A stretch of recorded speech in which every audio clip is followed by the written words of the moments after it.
Well, hello everybody. We just went live, and this is Royce Eddings, and I want to thank everyone for joining us on the Royce in the House YouTube channel. Tonight, we're going to be doing a little comparison between early Beatles music and early Rolling Stones music. It's going to be a lot of fun, but it's going to be a lot more difficult than I thought it was going to be. Because to be honest with you, I have a whole lot of Beatles albums. I have several from 64, 65, 66, 67 and on up, but I don't have a lot of I have a lot of good Rolling Stone albums, but not a lot of early Rolling Stone albums. So anyway, put the link up. I saw Michael was out there. I see Chris Elliott's there. Angela's there. Hi, everyone. Thank you all very much. Record Hound just popped in. R&B just popped out. So anyway, Michael, did you see the link we put up? Good evening, everybody. This ought to be a really interesting show. Yeah, and we were hoping you would help make it more interesting, Michael. So I know Michael would have a lot to say on this topic. Yeah, Michael knows the Beatles better than anybody I know. Hey, Novice Nick just joined us. Good to see you, buddy. Caitlin's here. Thank you, Caitlin. Thank you, Hi, Caitlin. Yeah. So anyway, Bruce, how are you doing today? Not too bad. Yeah, glad I could join in on this one. Oh, I am too. In fact, I want to introduce Bruce from the R&B show. Bruce has got a great show. R&B stands for Ron and Bruce, not Rhythm and Blues. So anyway, they got a great show. Go check out Bruce and Ron on the R&B show. You'll have a lot of fun there, and you're certainly going to want to subscribe while you're there. Okay, we've got Dave, the pickup artist, is here. Hi, Dave. The Music Sanctuary is here. And you know what? I want this to be really interactive with all our friends in the chat because, there's such a huge catalog of music here. It's really kind of difficult. I'm going to put that link up one more time. See if we can get some help here. And this is definitely one of those topics where we could do multiple hours, multiple episodes. Isn't that the truth? Isn't that the truth? Okay, so the link is up again. Link is up. So if Michael, we were anticipating you coming in and helping us out, and if there's anybody else that would like to help us get through this Beatles versus Stones comparison show, jump right aboard, So I'm going to start out by talking about a few of the Beatles albums that I have. I have a pretty decent collection of Beatles albums. I've got Meet the Beatles, released in January 1964.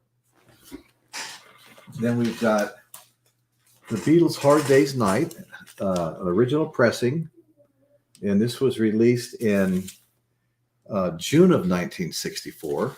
So there's back-to-back 1964s, but here we go again. Something new, the Beatles.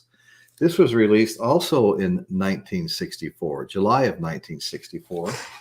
Then we go to the Beatles 65, which was released in December of 64. So there's 4 albums just from 1964 of the Beatles. I have no albums from 64. The Stones. That's why I was saying this is going to be a little more difficult than I thought it was going to be. I thought I had earlier Stones than I do. Now this was original Parlophone pressing, the Beatles' Help, and this was August 65. And these Parlophones they're a little tough to come by. You don't just walk into your local used record store and grab a Parlophone album. So I'm always happy to show off the Parlophone label, And beautiful. Yeah. It's much sought after, the Parlophone. The Parlophone. Sure. Yeah, the UK. It's really funny how you've got certain albums released in the UK, certain in America, and some in both. It makes it it makes it a little confusing, Okay, so that's the Beatles' Help, 65. Then again in 65, 64 and 65, they released so many albums. I don't know who you can actually compare that with. So again in 65, We've got Rubber Soul, December 65. Okay. I've had a lot of these for a long time. Then we move on to August 66th. I've got my Parlophone. Michael Nolan's here, everyone. Hey, guys. We want to welcome Michael Nolan. He's got a great YouTube show. Go check out Michael Nolan, The Bottom Line. Fastest growing show that I've ever seen, because he does such an excellent job on his show. So I'm not trying to make Michael jealous, but this is my Parlophone revolver. My Parlophone revolver.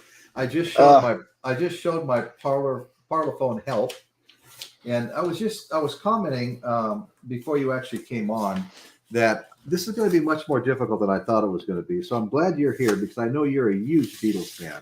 I have, I'm sitting here looking at about 7 albums just from 64 and 65 from the Beatles. I have no Stones albums from 64 and 65.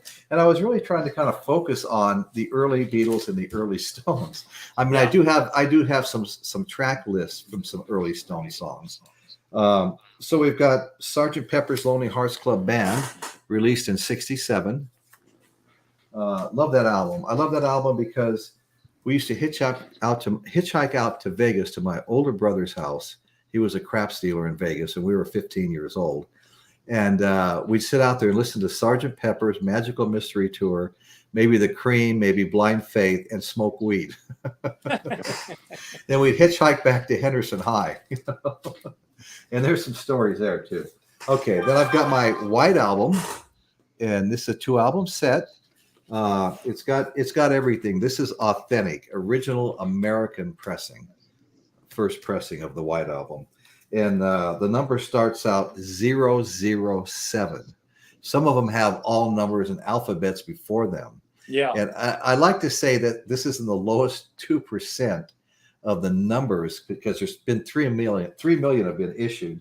It's actually number 70,713, which sounds like a huge number, but not in the context of 3 million. And this has all of the original poster, the original pictures. It's everything in here is original. It's got the lightweight picture stock, not the harder card stock. And I mean, by every measure of an original pressing, it meets the task, in particular with the numbers that are on it and some things that are on the label. Wow, but it's all great. Here. When I opened it, it looked like the pictures and the poster had never been taken out. So this is a great album. That's still my favorite package that they ever put out, too. It's a great one, isn't it? It's just there's an elegance to the simplicity of it. Right. Well, for years, Bruce, the White Album, for decades, the White Album was my favorite Beatle album.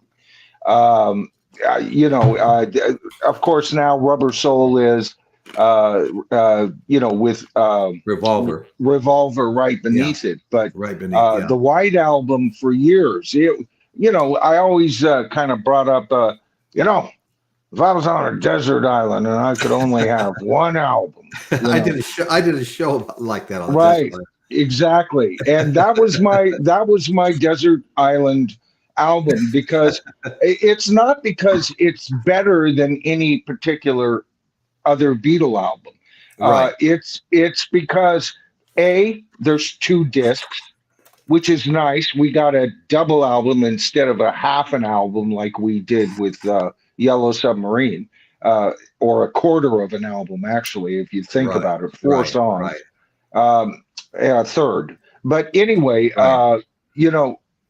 it was also the expansion of that album. They cover the gambit. And anybody out there who likes to cut Paul McCartney down by saying, "Oh, he was the cute Beatle. He only wrote the safe stuff and all of that," and they would even point to this album. Look, "Obla Di Obla Da," which is a brilliant song, by the way. Yeah. Okay. Yeah. Gets way too much flack just because John didn't like it one night. And he got drunk and came in and made it better by going, "This is how the damn thing should go." And that piano intro is John Lennon getting pissed at Paul, right? So, that's but funny. Then we also got, why don't we do it in the Road by Paul? We've got Helter Skelter, perhaps rock's very first heavy metal song to me. Okay. We have I Will. We have, they just talk about it. So, and then the fact that John really John's so strong on this album too. I'm talking about Paul right now.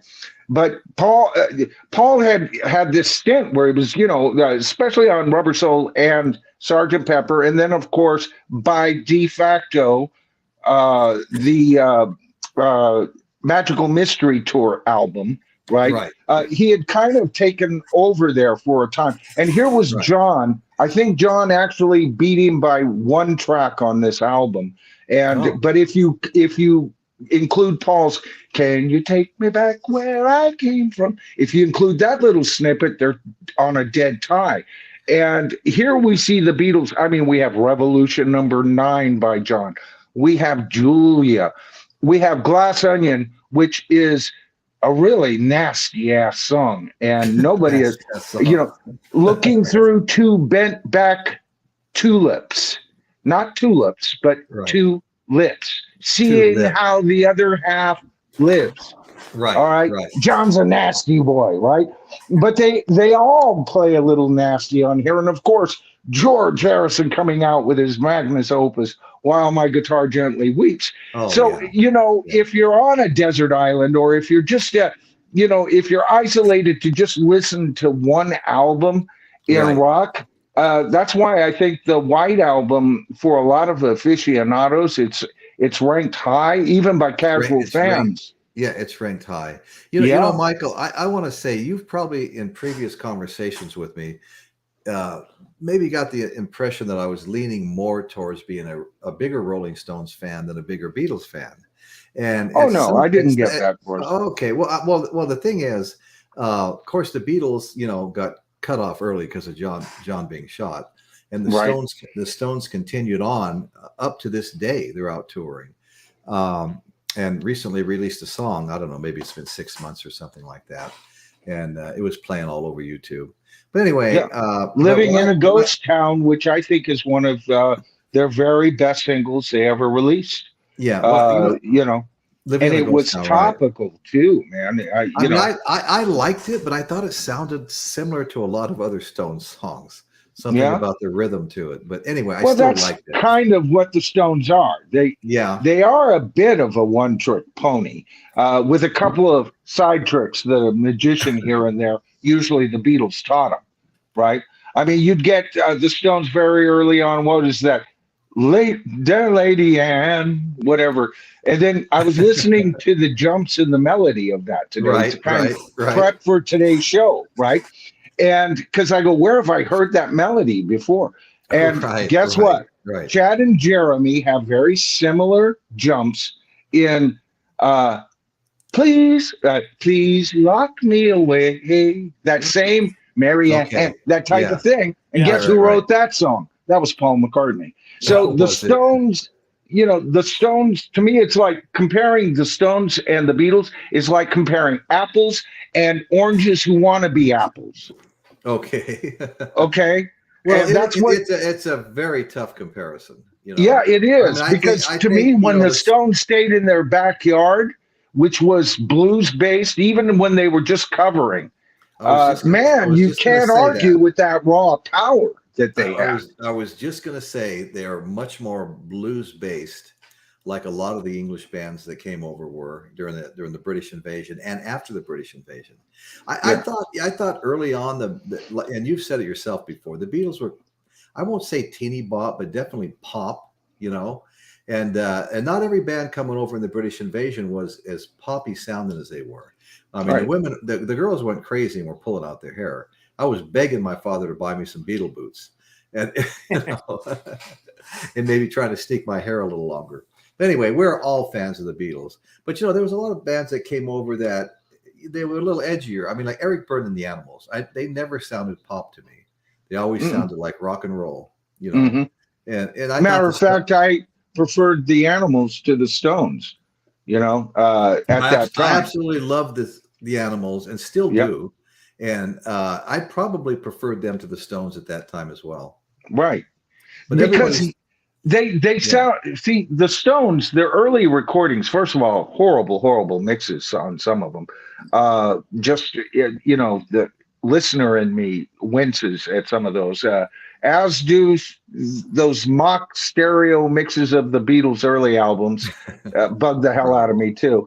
But so they weren't behind the Beatles on that too much. But what I got, see, Eric Burden and the Animals, and also where Page and all of those guys came from, the Yardbirds.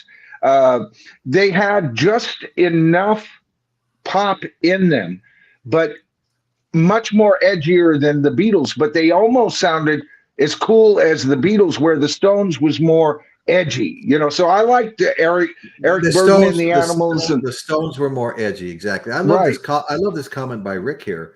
I prefer both the Beatles and the Stones, and comparing the two has never been required for me. They were both the most important bands in rock history. Mm-hmm. I'm not far off of that. I mean, I have to throw in a little bit of Led Zeppelin with that, sure, and a couple of others, but not too many others. And they're in the pantheon, as you know. They're in my Mount Rock Olympus, so they're in my top 13 bands of all time. Right. So yeah. No, and let's see. Rick went on to say, the power of your booty sounds like something along the Carlo Funka Dicement thing. That's great. Hey, Prog Hat brother, what are you up to? Prog Hat's got a good channel, folks. Let's all go visit Prog Hat, along with Record Hound, Dave the Pickup Artist, our own Caitlin Stoddard, as I like to say. We've been together through thick and thin on some different shows and stuff. Both are different brands. Okay, the Music Sanctuary, great comment. Here comes Angela. Power of Your Booty would be a title for P-Funk. Yes, it would, Angela. Thank you.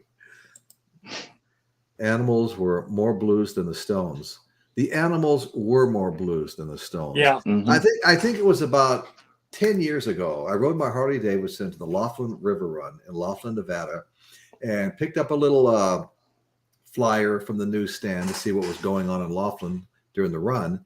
And across the street from where I was standing, we discovered Eric Burden and the Animals were performing. And so I called immediately. I think the tickets were like $65. Me and my wife went. And I tell you what, Eric Burden played tons of blues, a lot of stuff that you don't hear on his albums. And the thing is about it, he kept referring to himself as a blues artist. And when he finally did House of the Rising Sun, and I mean, he did all the greats. We gotta get out of this place. Oh yeah. And all those great hits that I love. But when he finally did, House of the Rising Sun, everybody was on their feet, and every person in the room was singing with him. And that was it's just a highlight for me of going to shows at tiny little venues like that. It was fantastic. And there may have been a time when I placed Eric Burden above the Beatles and the Stones, Wow. Well, when that song came out, that was right around the time I was learning guitar. Every beginning guitarist learned how to play House of the Rising Sun. That's exactly right. Yeah. I mean, that was a prerequisite, whether you were in a band or not. If you dared pick up a guitar, if you couldn't play House of the Rising Sun, you couldn't play guitar. Was just five chords, 4. Yeah. What does it start off in A minor to C, or is it C to A minor? I forgot. No, it's A minor to C, and then C to D to F, right? To F, that's right. Something like that. E minor going back and forth. Well, yeah. Then they resolve it to the 5th.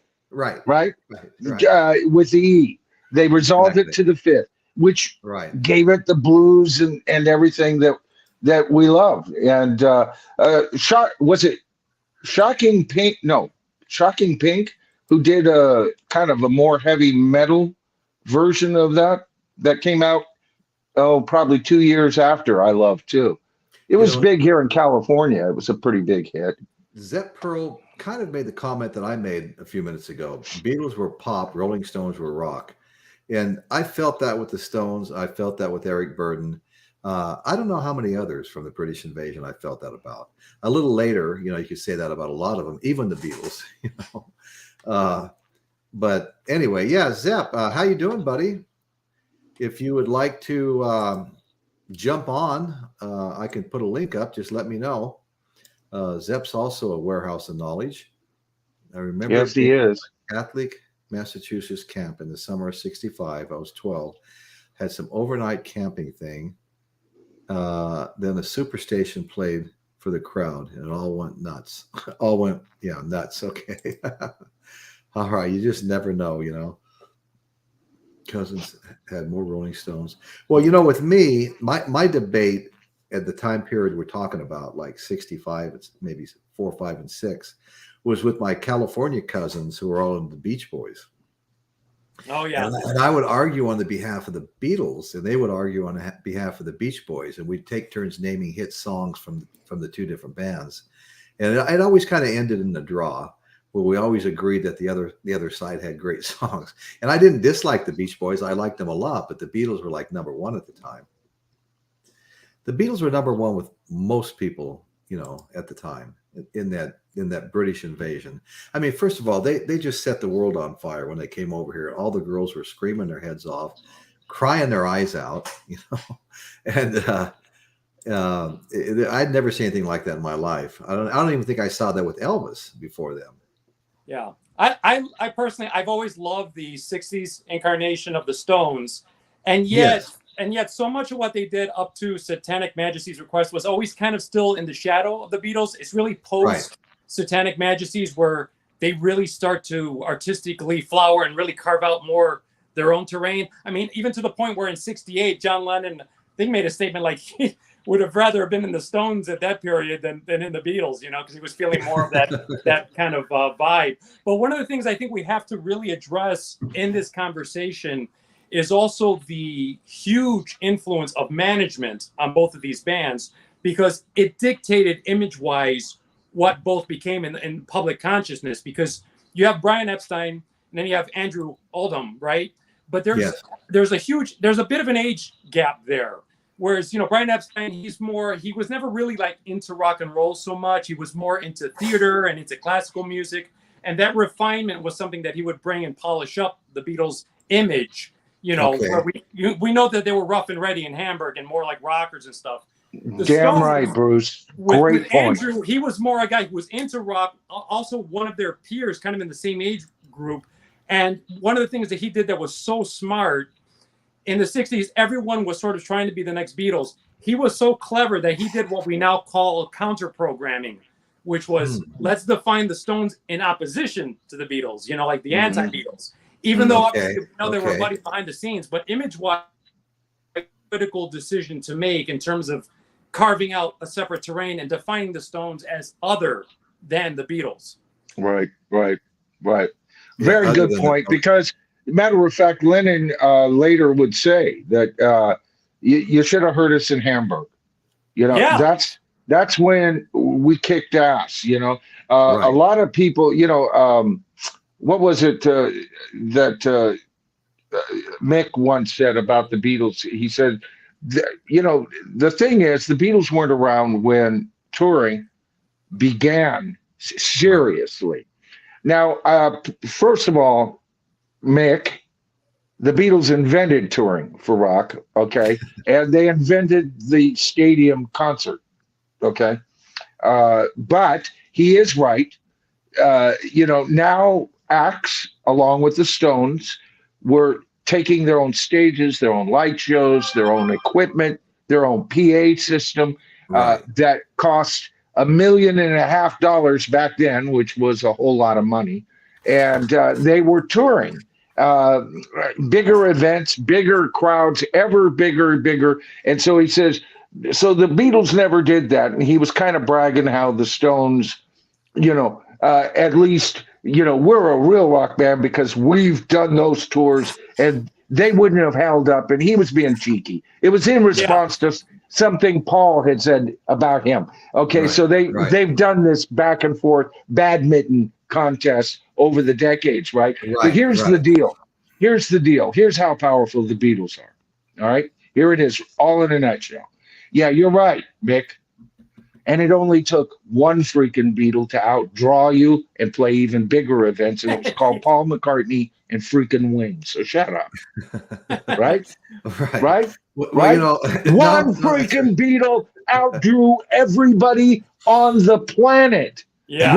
One freaking Beatle. The Stones, nobody could outsell him. Nobody. Elton John couldn't outsell Paul McCartney when Wings was right at its height. Nobody could touch it. It was popular. I know my younger brother Richie's band was playing a lot of Paul McCartney and Wings. Yeah, it was real popular. But Zep Pearl actually made a comment here that I have up, and this is about the way I felt. I'm going to say in about eighth grade. Okay, I think the Beatles got here when I was in the 6th grade. I think V is yanking our chain here a bit. No, but by 8th grade, this is how I felt. The Beatles were a little more, a little more clean cut. Good, but that didn't last long. Okay, we got. You mean the same Beatles that were thrown out of Hamburg for setting fire to a theater with a condom? Those clean cut boys. Hey, Michael, you don't know the half of it. I've got a pre-recorded show coming out tomorrow night, and I've got some great stories about John Lennon on that show. Boy, yeah. Oh, the Hollywood Vampire video. I saw that. Yeah. Okay, yeah. That's tomorrow night at the same time, 6:30, where I talk about, the Hollywood Vampires Drinking Club, not the band, just strictly the drinking club. But what a story. Oh my God. And some of John Lennon's antics. I don't want to talk about it now. I want everybody to come and watch it. Well, and here's the other thing. And the Beatles have been quite cheeky about this over the decades. I mean, you think Led Zeppelin and fishes in parts of ladies that shouldn't be, introduced, right? The Beatles did all of that. All of that. I mean, Palimony suits, were paid off right and left and right. They had their all 4 of them going at 12 women or girls at a time. I mean, they weren't what Brian Epstein, when he saw them, he told them, look, you're going to have to clean up your act. You're going to have to snip your guitar strings. Your wires are all over the place. No more smoking on stage. The leather's got to go. We're going to get you tailored. But the Beatles were every bit as badass as the Stones. But the Beatles were also bigger because they played the game. Sometimes very begrudgingly by especially George and John. They resented it a little bit, but not early on. I would also argue that's why also that they were more, in many ways, they were more subversive because of that. They were more effectively rebellious because they could get away with murder with that image. So it was really all just a matter of image. We know that the Beatles in Hamburg were hellions and did the Stones trip long before the Stones did. Right. This is all, again, we're talking about artifice, really, because the Beatles can't, the Stones were more middle class, really. If we look at Mick and Keith and Brian, Well, as well. If you watch that video tomorrow, the Hollywood Vampires, I mean, John Lennon did everything from punch a waitress in the face. They called it John Lennon's lost weekend. It lasted about 2 years. Where he was hanging out with the Hollywood Vampires, in particular Harry Nilsson. They were like best friends. They got really close. Harry Nilsson was actually invited into the inner circle of the Fab Four after he went to England to visit them. And whenever he came over here, of course, John Lennon would hang out with him, and they'd go to the Hollywood Vampire Clubhouse. Anyway, that's about all of that I want to mention right now. But it's a fun show. There's so much to talk about with that. But I also wanted to bring up one more time before I go. Next Sunday, I am touring Laurel Canyon with infamous groupie, author, I'm with the band, and actress Pamela DeBars. Awesome. DES. Cool. Yeah. She takes people on a tour every couple of months. And so I'm really looking forward to that. We're going to go through Laurel Canyon, drive around Sunset, things like that. They're going to tell stories. Is that the famous Pamela DeBarge? The one and only, yes. The really famous, the really famous groupie. She's more than a groupie. Oh yeah, yeah. Yeah, wow. That's her. That's her. So that'll be fun. That'll be fun. Taking a tour in a van, and she's going to tell us all about Laurel Canyon. Cool. Yeah, yeah. She's got some stories. I hope. I don't know. Oh my God, I don't know what it's going to be like. I don't know if she's going to allow us to film her, allow us to interview her, or anything else. Because I think she's about the money a little bit. You can buy an autograph book from her, but I don't know. I'm not much of an autograph hound myself. I've got one autograph. I've got one autograph on an album here. I've never asked for an autograph in my life. And it doesn't mean shit for me, you know. I didn't ask for it either. It came with the autograph. It was a Slaughter album, and a friend of mine that used to be a co-host on my show grew up with Mark Slaughter, and his other friend has been producing all these Slaughter box sets.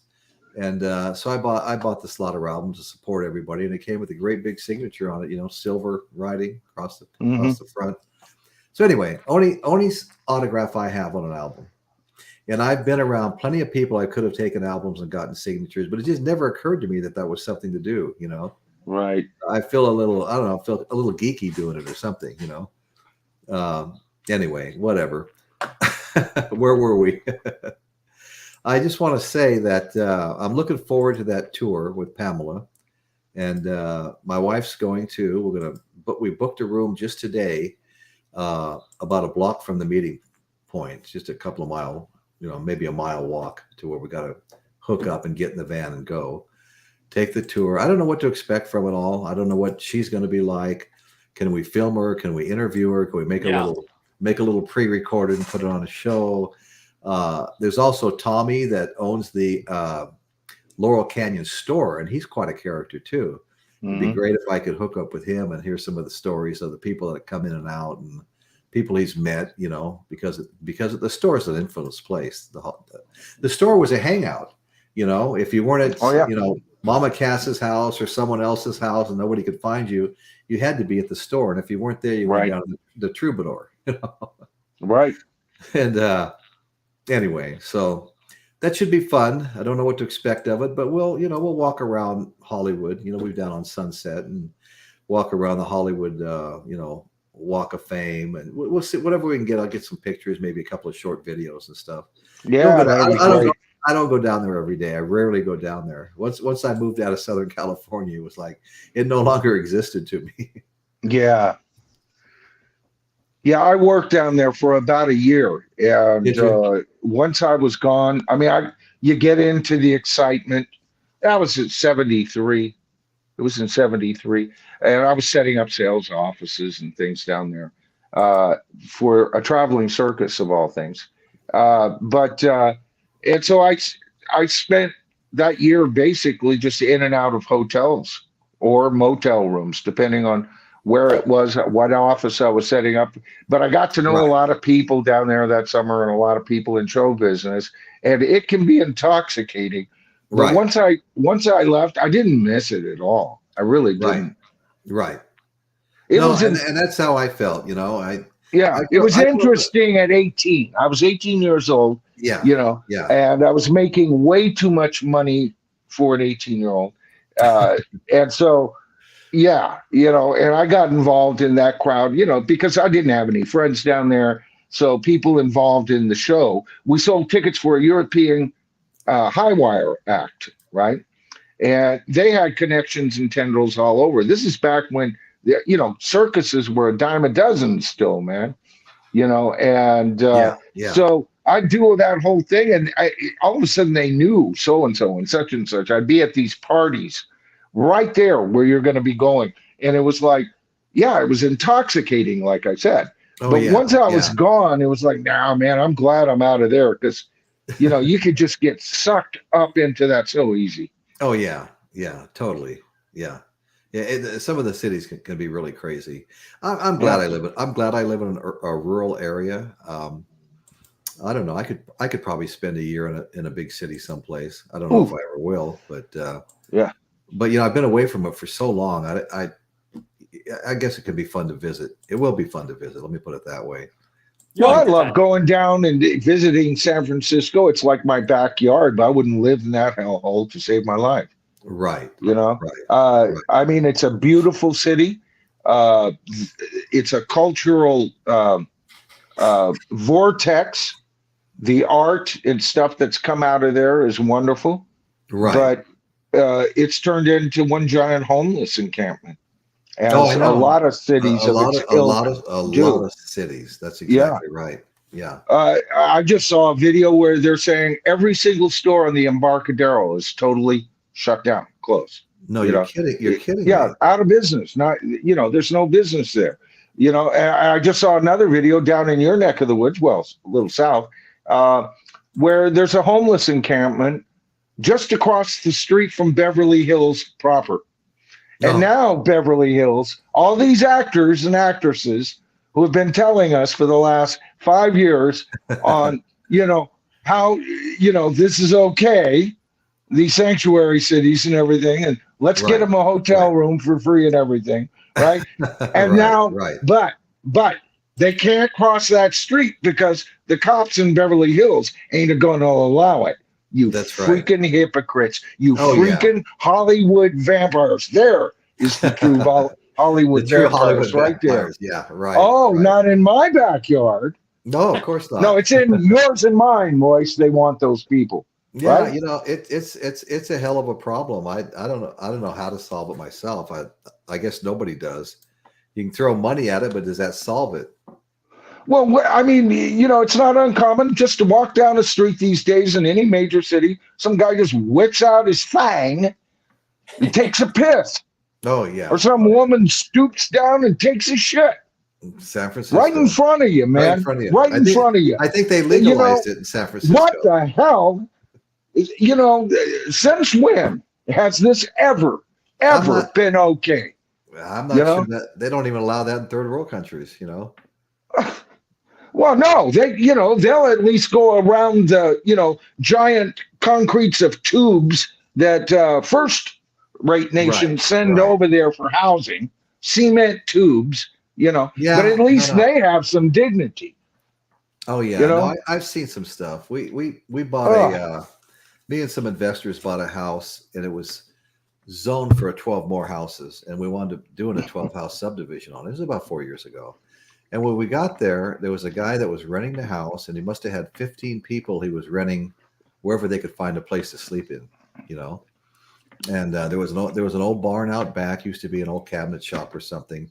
There must have been 8 people out there just in sleeping bags and stuff, and they were using like 5-gallon like Home Depot buckets and 2-liter bottles, when they had to urinate or take a crap, and so there was stuff like that everywhere, We started to go downstairs to look at the crawl space, and some lady came running up the stairs screaming at us, it was just like freaking us out. It's like, you're invading my space. You're invading my space. You go down, there's a dirt floor and there's a furnace running, And it wasn't a finished space. You did have a couch and a chair and a rug down there on the dirt.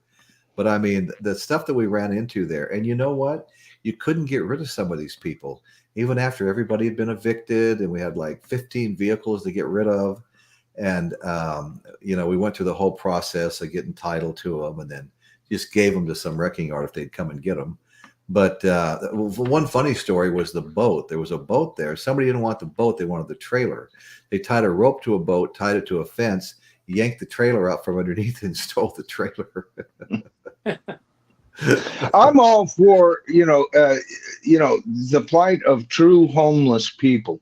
Yeah. Who have lost their houses and or a tragedy has occurred, or even perhaps because of drugs or mental health problems. Correct. But then it gets to the point where, look, what are you doing to get out of it? And I'm all for programs that require some evidence of recovery, if that's indeed part of the problem, or whatever. I'm all for assistance, but I'm not for programs that just keep handing out money to bums. There is a difference See, this somehow we've lost our collective consciousness here in the United States. We seem to think that everybody in those tents are homeless. You know, there are some Yeah, that right. are bums. That's an old English word from way back in the last century, young people out there. Okay. All right. It's an old word we used to use for people who were lazy, wanted to live off the state, and didn't want to work for a living, and Right. wanted you to pay the taxes and wanted you to improve the roads that they pitched their tents on and pay for the trains that they hitched a ride on. Okay. If that's their choice to do so, don't do it in front of me. And Right. so you're going to run into people who have bothered to pinch a real tent. You know, they've bought a home or they rent a home. They work a job they don't want to work because baby needs a new pair of shoes. Right. Okay. And we're out here trying to solve every single problem. And, you know, it's a sad state of affairs, what's happened in the big cities and everything. Totally. I used to Totally. go to this San Francisco and it was not like that. I mean, yes, of course, there were, poorer neighborhoods. You saw things. It was there that all big cities have had that to a degree, but it is laughable now. San No, it's bad. Francisco is laughable.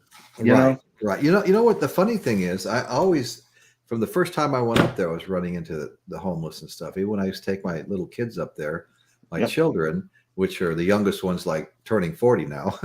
But I mean, I can remember some bum walked in and we're sitting down at a fast food restaurant. He runs over to our table and pretends like he's going to throw up on our food just to get us just to get us to jump up and run away so he could eat our food, Yeah. But that last time I was up there, when I made that little Haight-Ashbury video and the Pier 39 video, I really didn't see hardly anything up there. I mean, they just weren't where I was at, apparently. But Right. I walked all over Haight-Ashbury. I walked all over downtown there, Pier 39, and I don't know if I saw a single homeless person. I thought it was kind of strange. Well, I But, think I think what you've got in San Francisco is what you've got down in LA, Beverly Okay. Hills. There are areas that are protected. Right. And Right. most of those areas are homes of people in City Hall. Right. And those Right. dirt, And those dirt bags, all right, who have ruined one of Okay. America's most beautiful cities. I mean, San Francisco, it's still beautiful. It can be. There's still hope for it and everything. But somebody needs to shite or get off the pot. Right. Right. It's Okay. sad. Let's try to do a little Beatles and Stones comparison. Okay. We've got Meet the Beatles here, and this is 64. We have Hard Day's Night, which is also 64, original pressing. We have Something New, July 64. We have the Beatles 65, released in 64. And we have Parlophone Help 65. And we have December 65, the one and only Rubber Soul. So what do we have? Okay, there's a lot of great songs on every one of these albums. Every one of them. What do we have in our Rolling Stones 64, 65 that we feel is comparable to that? Anybody in the chat want to throw out some Rolling Stones name of an album, name of some songs from 64, 65, even 66 that we can kind of do an A-B, see who likes what better. My earliest Stones albums here is Between the Buttons, and it's not like a 64 or even a 65. Let's see, what do we got here?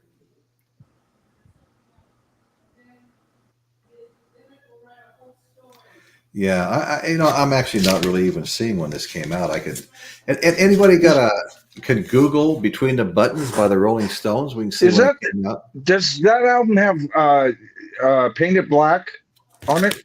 Hold on.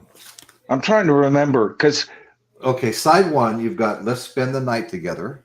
yeah, You got Yesterday's Papers, Ruby Tuesday. Now I love all these songs. Oh yeah. Ruby Tuesday, Let's Spend the Night Together. She Smiles Sweetly, Cool, Calm, and Collected. Side two, All Sold Out, My Obsession, Who's Been Sleeping Here, Complicated, Miss Amanda Jones, and Something Happened to Me Yesterday. So my two favorites here would be Spend the Night Together and Ruby Tuesday on this Between the Buttons album. Classics. Yeah. And like I said, Ruby Tuesday. Yeah, I love that. I love that too. Yeah. I love them both. Absolutely great. I mean, that stands up really well.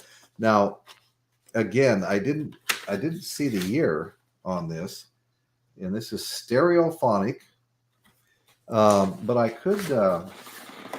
could Google it real quick if somebody hasn't.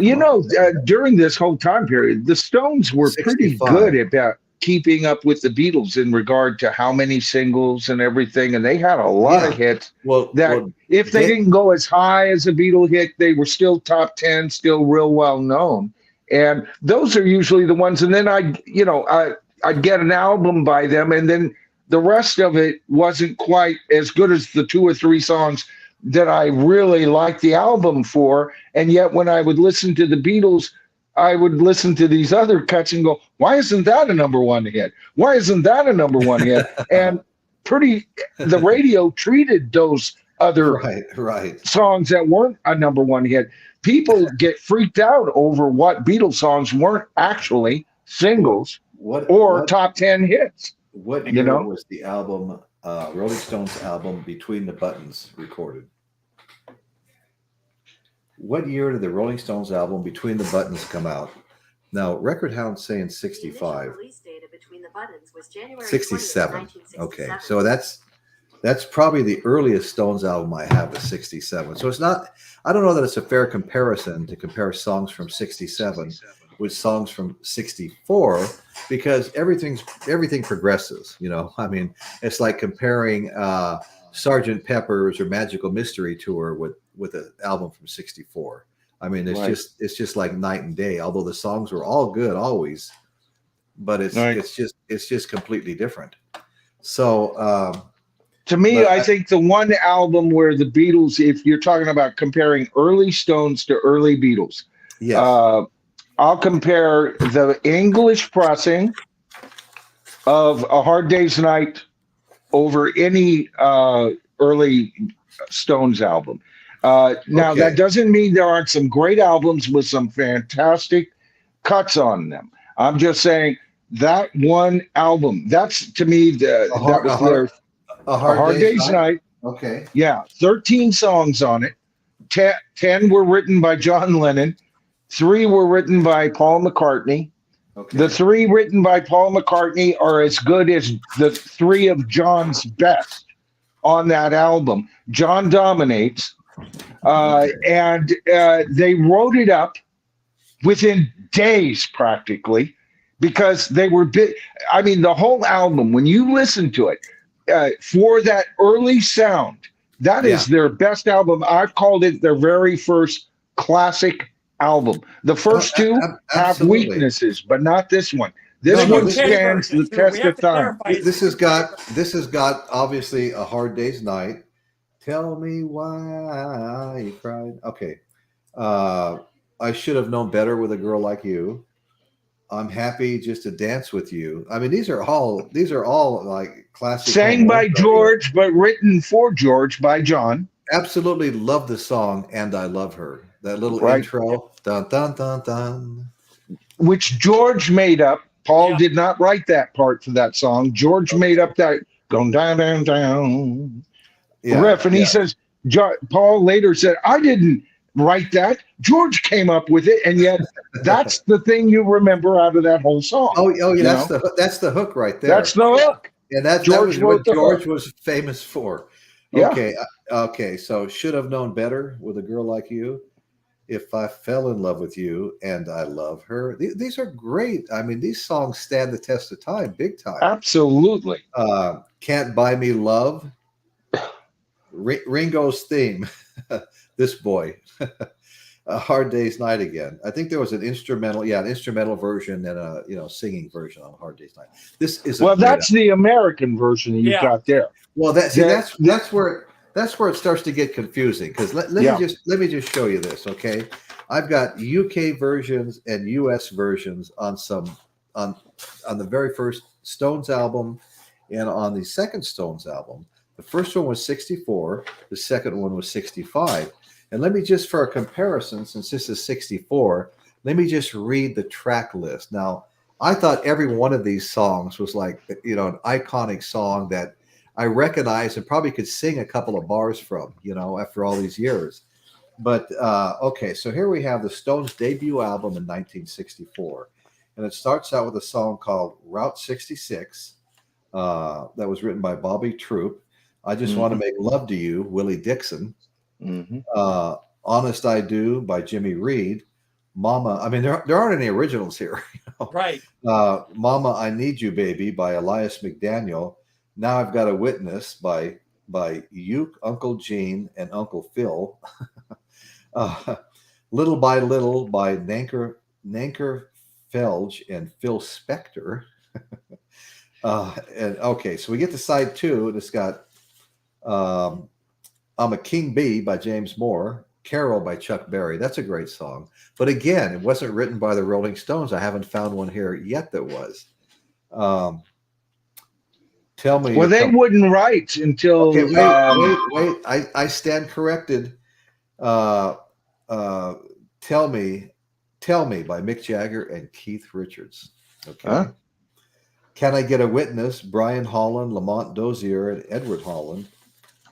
You Can Make It If You Tried, Ted Jarrett. Walking the Dog, Rufus Thomas. So there's one song that they wrote out of this track list. One song. So this must have come out after their first single that was written by the Beatles, right? Must have, yeah. Because as the story goes, John Lennon and Paul went into a corner and wrote I Want to Be Your Man right in front of them. John later said, we actually had the bit, but we added a bit right there in front of them, so they thought we wrote it there and then. So they actually had already kind of worked on it, and they knew that it wasn't quite. That's why they were going to hand it to Ringo, because it was a work song. And so they were going to give it to Ringo, and so they gave it to the Stones, and that's when the Stones were amazed. And a couple of them actually thought they'd try it. And the amazing thing is, Royce, for Jagger and Richards to actually turn out to be as good as songwriters as they were, based on that experience, that's pretty amazing. It is. That's amazing. Yeah. And being locked in a room until they wrote their first song. That sounds like Aerosmith. Manager locked them in a room too. Okay, here's what I want to do. Okay, since we did want to do some comparison, I just read the track list off the debut album, 1964, from the Stones. The only song I recognized was Carol.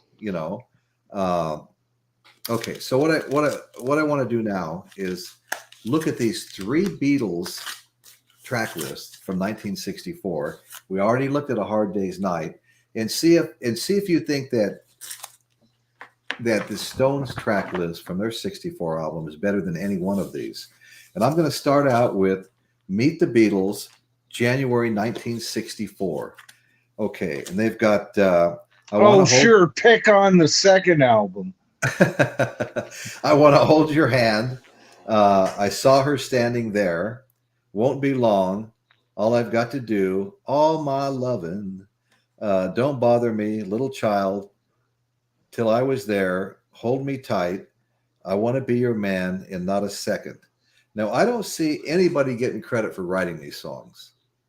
So I'm assuming the Beatles wrote these songs. And I would certainly choose the songs on this album over the 64 Stones album, their first album. Okay, the next one is Something New, Something New. That came out in January of 64.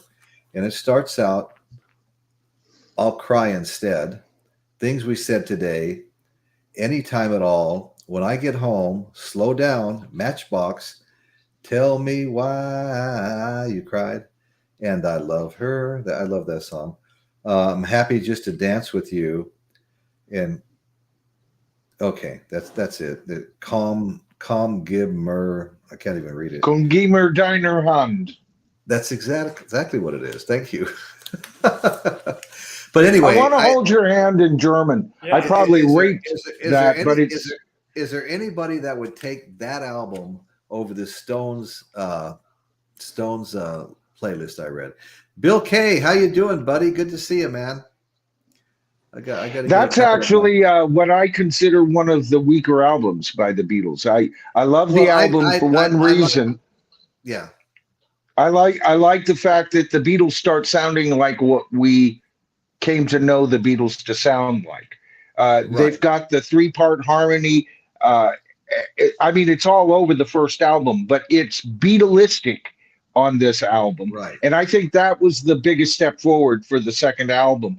But I think it was also weaker than their first and nowhere near as good as what was going to come right next, which was, of course, Hard Day's Night, you know. Right. But I think that album, I mean, first of all, you're talking about the freaking Beatles.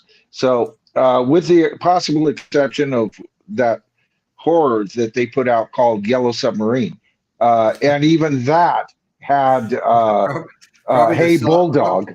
Probably the song I sang most when I was in my youth was Yellow Submarine. Yeah. But, you know, Anyway. I mean, you know, as an album, the Beatles had no time for it. It wasn't planned by them. This cartoon was coming out, and they had, you know, George's 2 songs. He had already offered up for Sgt. Pepper, and George Martin, and Paul had to kind of corner him and say, this isn't good enough. We're really writing some good stuff. That's when he came up with Within You, Without You. But with the exception of that album, I think the second album, and it's got some gems on it. They're the Beatles, but I think they were still searching, and they found their sound on here. And I'm talking vocally only. Some of the songs, I don't know. Every Little Thing, the timpani kind of thing was a little rich for me, a little bit too precious. You know, Little Child could have been written in a drunken stupor, I think, a little bit. But still, it's the Beatles singing Little Child. Yeah. Little child, won't you? You know, I mean, it's the Beatles. For comparison, for comparison's sake, masterpieces didn't start until. Well, for comparison's sake, I would still take both of these Beatle albums and the songs on them over the '64 Rolling Stones album. There was only one original here, and the only song I recognized, like I said, was Carol. You know, so anyway, I would take the 2 Beatles albums. Well, I listened to those first 2 Stones albums today just to kind of, because I'm not familiar with the early Stones. Early Stones. The only reason I became aware of the Stones was I was a Beatle fan, and of course, the Stones, their hits, I loved their hits, right? Oh yeah. The first Stones album I ever bought wasn't until Sticky Fingers, and then I went back and got Let It Bleed. Because I realized Let It Bleed for me. Now I know there are a lot of Exile, whatever, but for me, it's Let It Bleed onward. Even though that's '69, the Stones are no longer just copying. Well, except for the title, Let It Be, Let It Bleed. But they're sonically no longer just copying the Beatles. They've got their own sound now. Yeah. And that's when I love the Stones, even though when I go back to the 60s, my favorite lineup is with Brian Jones, who was a genius, quirky genius in his own. He just had a, termination date stamped on his forehead. He was destined to be a pop star, to reach psychedelia, and then pass away. He was a flaming star. And, you know, he'd be playing some weird instrument on stage, plucking with a big long feather or a sitar, and that was he had like the explorative drive that Lennon and McCartney naturally had, and he Yeah. gravitated to the Beatles quite a bit. He was even on a couple of their recordings. Well, Record Hound is making a point here. The first two Stone LPs are essential, regardless if they're covers. Right, Now, and they're good too. I will tell you, I have to agree with that, Record Hound, because first of all, I think like the first Led Zeppelin album was primarily all covers. There you go. But Led Zeppelin, probably like the Rolling Stones, but maybe even better, Led Zeppelin made every song they covered their own. They did so much. They made it. They made them popular songs. They actually made money for the blues artists because it introduced America to these blues artists, and everybody benefited from it. But they could really make a song their own when they did them, because nobody sang like Robert Plant, nobody played the guitar like Jimmy Page, and bass John Paul Jones, and of course John Bonham. You weren't going to find that in the originals. You weren't going to find that anywhere close to that. So Record Hound, that is really a good point. They are essential, and they are. Sticky Fingers is a nostalgic record. Okay. Okay. I love Sticky Fingers. I've got 2 copies of it. One with the zipper cover, and then the remastered later cover. Well, and they're a better band once they reach the Let It Bleed era, until Ron Wood came back. And I love Ron Wood. All right, I understand. When Ron Wood got on, but to me, he's just a get along, go along guy. That's his career, and so he didn't offer a drive. Brian had the drive. I can't remember the name of their second guitar player. It's like not remembering John Lennon. Mick Taylor, thank you. Mick Taylor offered a musicianship that really brought that band up. Man, all of a sudden they were a kick-ass band, and they had a world-class guitarist. Now, that doesn't mean that Keith Richards isn't a world-class guitarist, but he is a world-class basic guitarist. His whole style is based on those blues riff, and he's like the Stones riff master. He's good at coming up with riffs, but this guy, Mick Taylor, he just solo like he breathes, man. And the Stones, all of a sudden, it seemed like overnight they were like this powerhouse, and they even had an emblem with a long tongue way before Gene Simmons. Way before Gene Simmons. Yeah. There you go, Bruce. Bruce, that was a cool logo. I have a T-shirt like that. Yeah. To add to your thing about Mick Taylor too, their live presentation also went up with him, because now they had someone who was Brian Jones, genius multi-instrumentalist, and added a lot to the records, and the overall, like you said, someone who was willing to kind of go toe-to-toe with Mick and Keith. But again, they really take off as a live unit with Mick Taylor as part of the group, and that's when they really start becoming that kick-ass live band. And I agree. Bruce? They even still could occasionally, with Ron, Bridges to Babylon is a fine album. I'm not cutting Ron Wood down too much. I'm just saying he just kind of showed up and went, well, I'll be a Stone for a while now, and then never left. And whereas Mick was more of a, I don't know if we should pick him, because after all, this is Brian Jones we're talking. Not that they ever had that kind of respect for Brian Jones. I think half of them hated him from the get-go. Yeah, but fortunately, Zepp made an interesting comment here about the Zeppelin being only 4 months old when they recorded their debut. They'd not been a band for 2 years like the Beatles when they made their debut.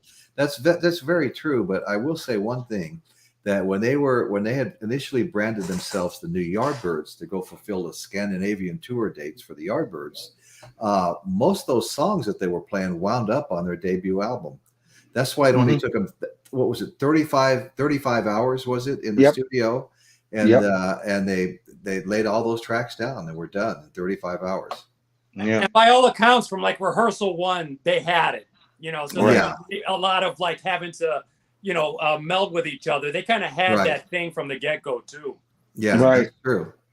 Well, Right. And the Beatles, it was even longer than the couple of years. The Beatles had been together since Paul was 15, and right. by the time they had their first #1 record, he was 21.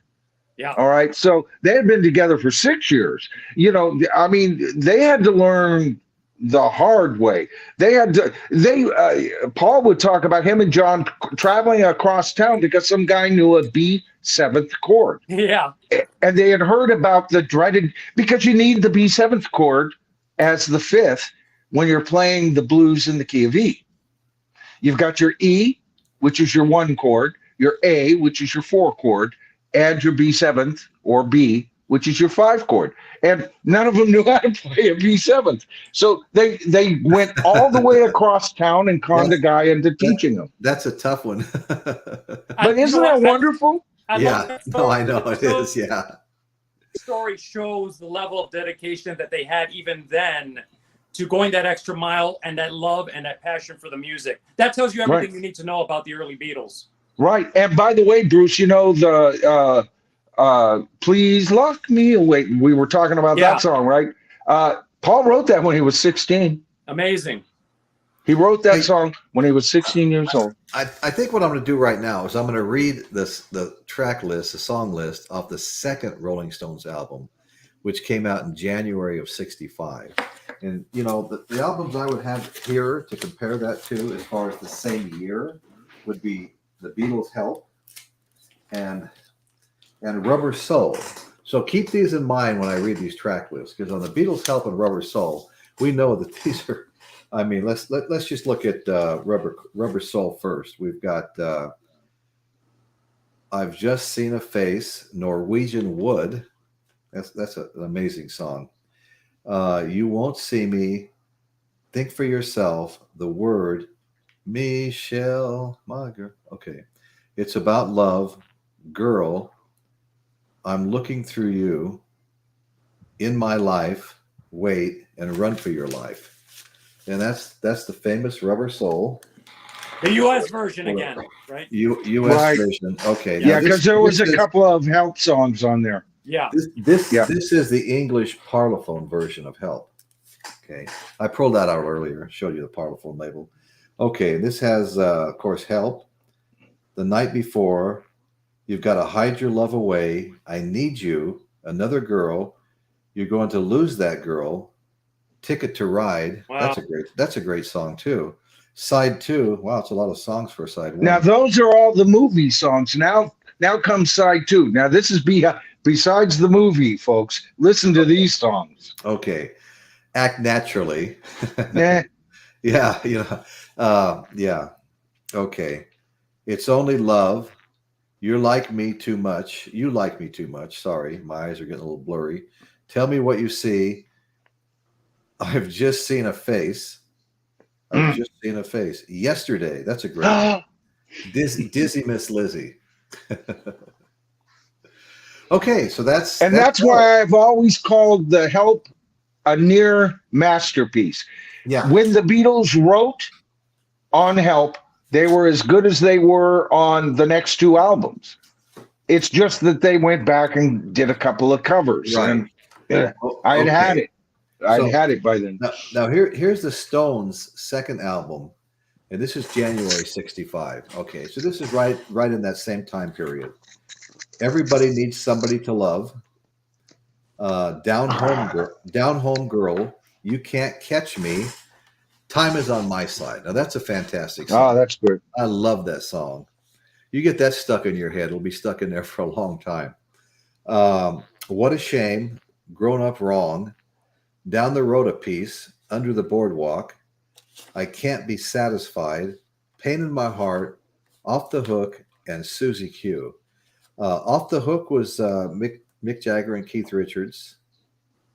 Growing Up Wrong was Jagger and Richards. What a Shame was Jagger and Richards.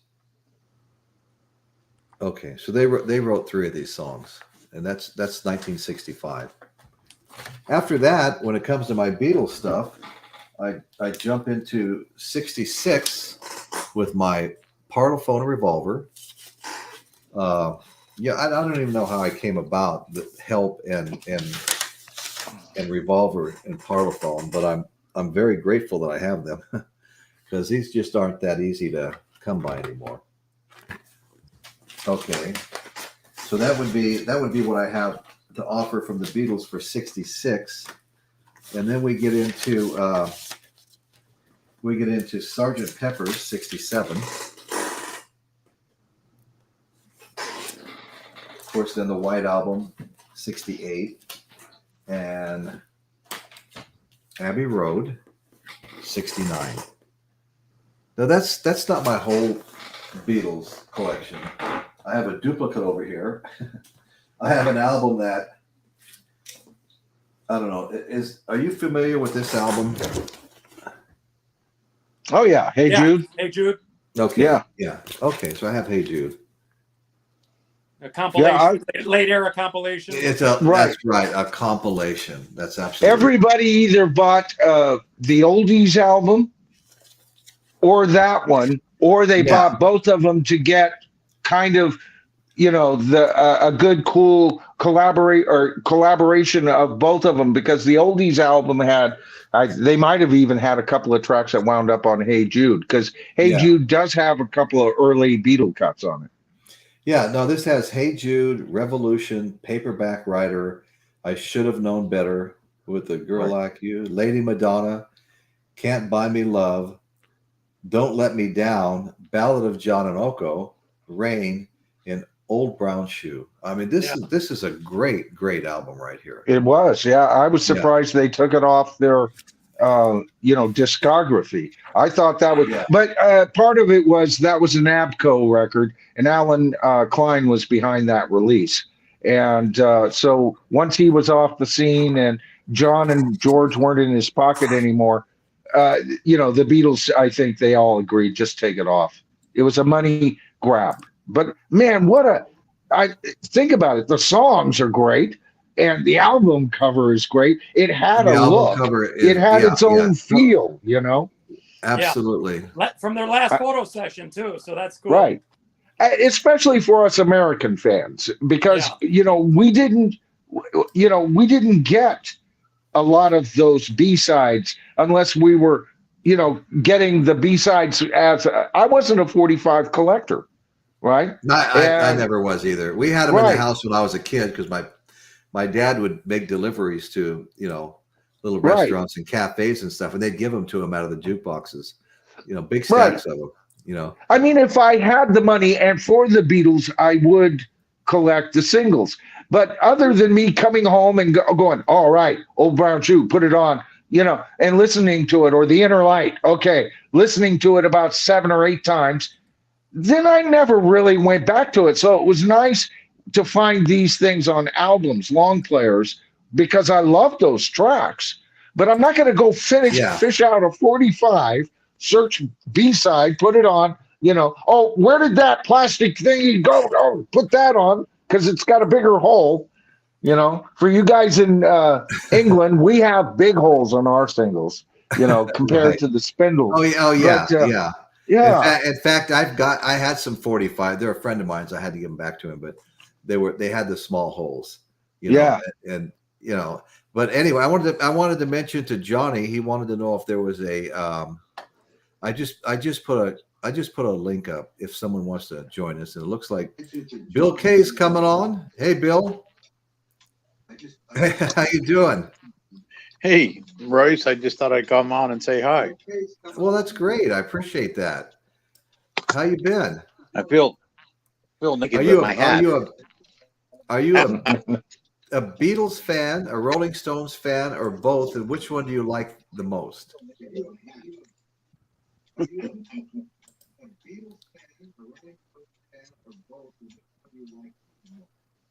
Okay. You're on a delay, brother. The Beatles started it off with everything when I was a kid. I was, in 1963, I was like 4 or 5. The Beatles started off with everything when I was a kid. Sorry. Okay. Am I delayed too? No, I've got my TV on in the background, so Yeah. I can only hear. Okay, so it's all cleared up now. It was my mess. Okay. Hello. How you doing, Right. all panel? Doing fine. Is this Johnny? Johnny L. Johnny L. How you doing, buddy? Not bad. How are you?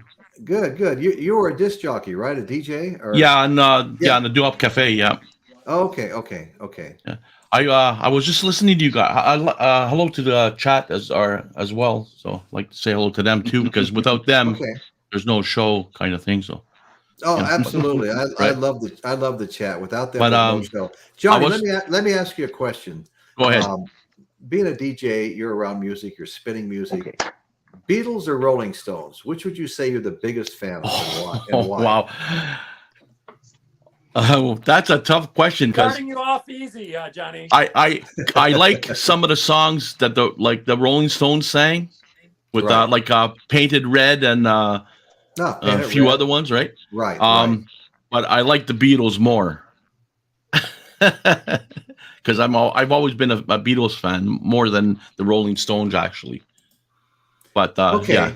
I have to say that I went back and forth. You know, the Beatles Yes. were the biggest thing in the country when they landed here and went on the Ed Sullivan Show and things like that. Right. But over time, some of the other bands, you know, were coming in. The Cream and Creedence Clearwater, and a lot of the bands that I thought the music was a lot cooler than what they were doing. Right. And so I tended to gravitate away from the Beatles. But then when they came back out with Sgt. Pepper's and Magical Mystery Tour, those were great albums, and I found myself, you know, kind of going back to the Beatles. But then it all got real heavy after that, you know, Led Zeppelin and Jimi Hendrix, Led Zeppelin. I was just listening to my White Album, which I haven't listened to for years. I had it sitting here because I went through all my records and see what kind of records I have and stuff. And I was listening to the White Album, and there was one song that I still to this day, when I first heard it years ago, I couldn't figure it out. It's Revolution Number 9. Oh, I don't get that. That's number the worst, 9. To Number me, 9. To me, that's the worst song they ever did. That is absolutely terrible. It seems like they were sitting around saying, "We're so good, they'll buy anything we put out." Yeah.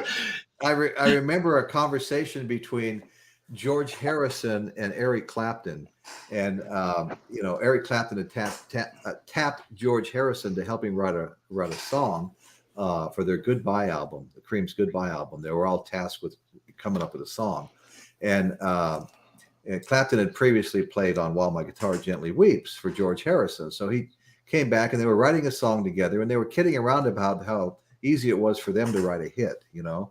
And so Ringo Starr was sitting there and he was drunk on his ass, and they're sitting there and they're writing down lyrics, and Ringo comes over drunk and he looks at it upside down, and the name of the song was supposed to be Bridge, and Ringo goes, "Oh, I see you got a name there, Badge." And so they changed the name because a drunken Ringo said Badge. Read it wrong. You know, so, and then the next thing that happened, there was a line in the song, a girl that she looks something like Mabel. I can't think of the actual line, but they were sitting there and they were stuck. And Ringo over on the couch shouted out that line, and they said, "That's it." They put it in the song, and it wound up being a hit song. And so this song Number 9. Do you see any importance to the song Number 9? I don't. Okay, Johnny. No, I don't. I listened to it. Actually yesterday I listened to it twice, and all I had when I went to bed is dreams of Number 9. That's all I saw was a Number 9. But you know, it's a loop. You know, that's what it is. It's like, it's actually. Well, I'm sure you guys know that. You know, that's all it is a loop. You know, it keeps on going. Number 9, Number 9. Because I haven't heard any difference when he says Number 9, so it's got to be like just a loop going around and around and around. That song has to be like the ultimate Beatles flex, you know, because it's largely unlistenable, but yet at the same time, I love that group had the audacity to put that on a pop record. Okay, well, and John wasn't the only one to go full ballistic on that stuff. Evidently, there's another one that will probably never see the light of day if Paul has his way. Was called Carnival. Yeah, Carnival of Lights. evidently was another one where the Beatles actually play on it, but it's about kind of like that, evidently, from what I understand. And you know what that was? That was, boy, you know, I've always thought, first of all, John and Yoko both insisted that track be left on, and George's Not Guilty was taken off last second, and that's one of George's best songs and should have been on that album. And for him to be on a double album, he at least needed 5, because they were relegating him back to 2 songs per disc after he had already won 3 songs per disc on the previous album, or certainly with Revolver, not with Sergeant Pepper.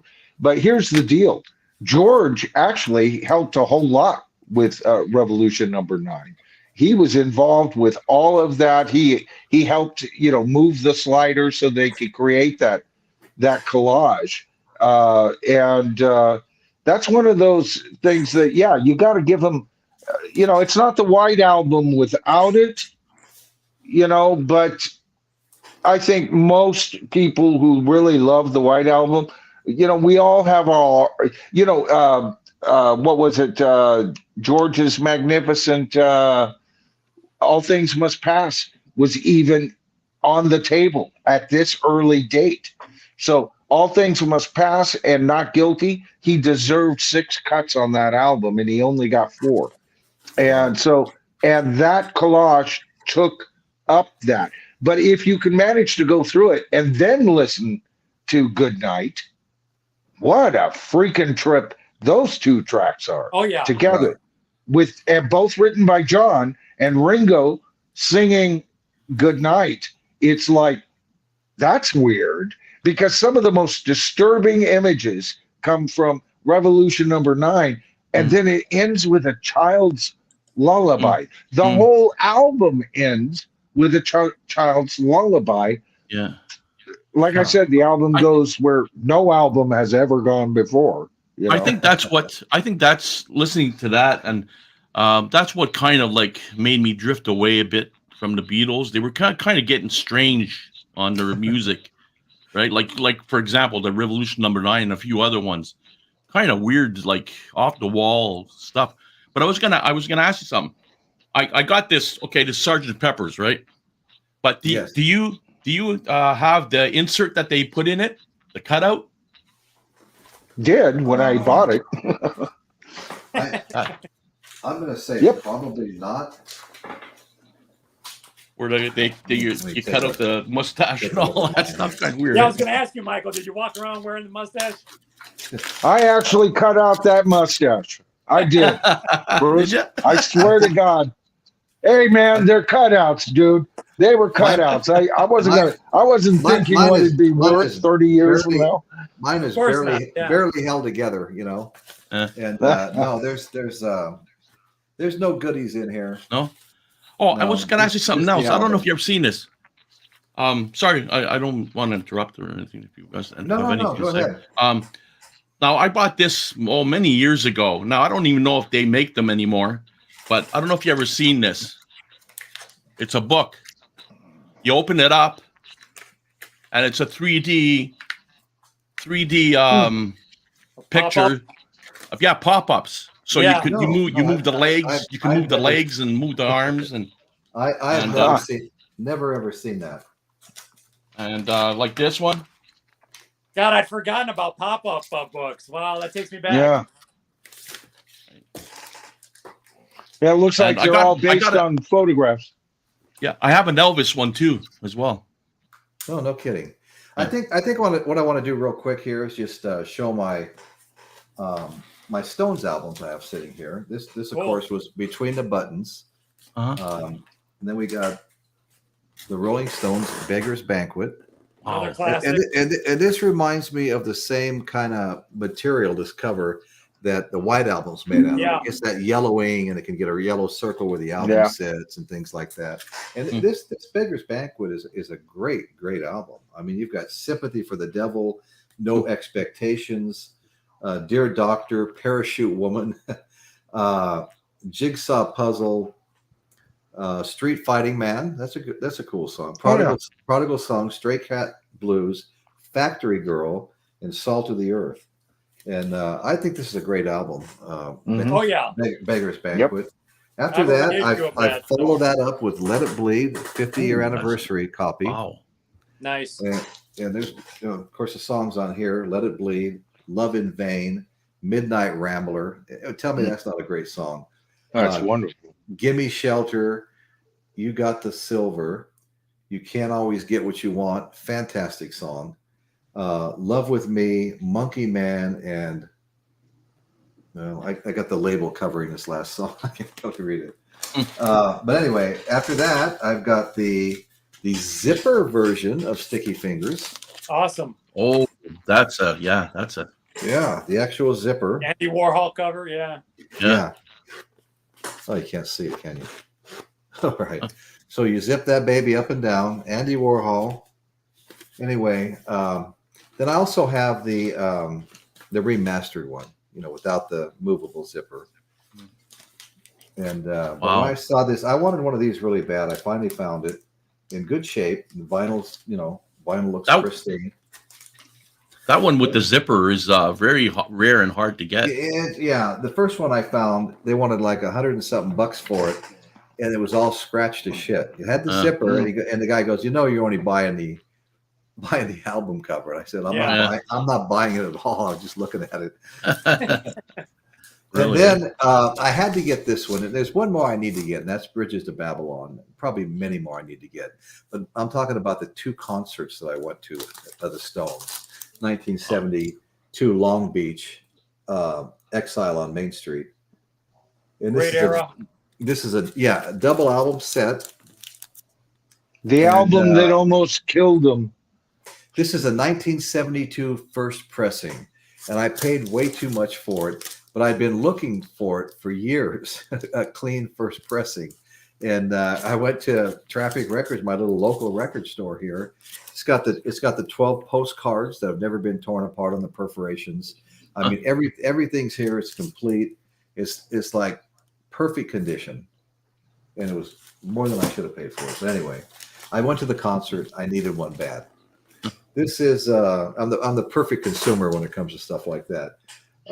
Rolling Stones, Goat's Head Soup, and that's a great album too. Yep.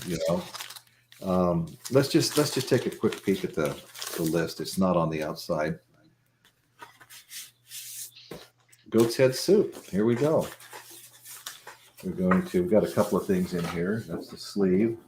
We've got actually Goat's Head Soup is brewing here in a pot. Mm-hmm. Yummy. Yeah. I mean, that's making me hungry. We're gonna have to shut this show down. Okay, and so on this one we've got Dancing with Mr. D, 100 Years Ago, Coming Down Again, Do, Heartbreaker. Great track. I don't know if I have as many do's as I'm supposed to have in there. Silver Train, Hide Your Love, Winter, Can't You Hear the Music, Star. Okay. Okay. So that's actually, well, no. We've got, somehow I missed Angie. How did I miss Angie? I love that song. That's a great song. I have that on a 45. Oh, do you? Yeah. Michael, do you play that on the guitar? Angie? No, I've never even attempted it. So yeah. I was just curious. I tried it once, but it didn't work out too well. It's actually kind of complicated. Anyway, I've been trying to practice a little more lately. Beatles songs are like that too. You think, oh yeah, I'll tackle this one, and then you really dig into the intricacies of it. So difficult. Right. To do it right. To do it right, yeah. Oh yeah. Just try and play Help with George's little daddle. Yeah. I mean, yeah, you could throw the little intro out there, 4 or 5 notes, but play the rest of the song. That's a whole other story. Right. Okay. The Rolling Stones, Black and Blue. Nice. Yeah. Look at the back. Look at poor Charlie Watts right there. Rest in peace. God. Right. Yeah. Right. And another one, I have two copies of this, and it's Some Girls. Some Girls. This is a great album too. Mm-hmm. Great album. You know, it's got Miss You, Some Girls, Before They Make Me Run, When the Whip Comes Down, Imagination, Just My Imagination, Running Away with Me, Lies, The Girl with the Faraway Eyes. I like that song a lot too. It's real different for the Stones, The Girl with the Faraway Eyes. It almost sounds a little country, you know. Yeah. I have. Before They Make Me Run, that's okay. Beast of Burden and Shattered. Yeah, a lot of people have, consider that album like their comeback from like a kind of a little bit of a dry spell in the mid 70s. Yeah. And they're coming back with that album strong, and then they're off again. Yeah. Right. Right. My Angie one's lying around in a pile there somewhere, but I found the other Rolling Stone one that I have, Miss You by the Rolling Stones. Oh, 45. Good, Okay. good timing 45. with that one. Right? I don't know. And I have the Just Like Starting Over with John Lennon on 45. I don't know. Okay, the last thing I want to do is I want to poll not only us but everybody in the chat, and I want to see if you had to pick one. Okay, I'm going to fudge a little bit.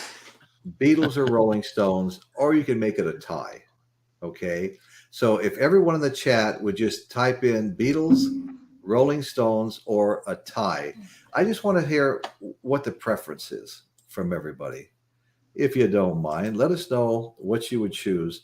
If you were stuck on a desert isle, you can only take one band's albums with you. Would it be the Beatles or would it be the Rolling Stones? Or would you plead for half of each? So what? And then which half would you want?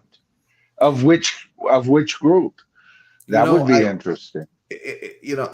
Right.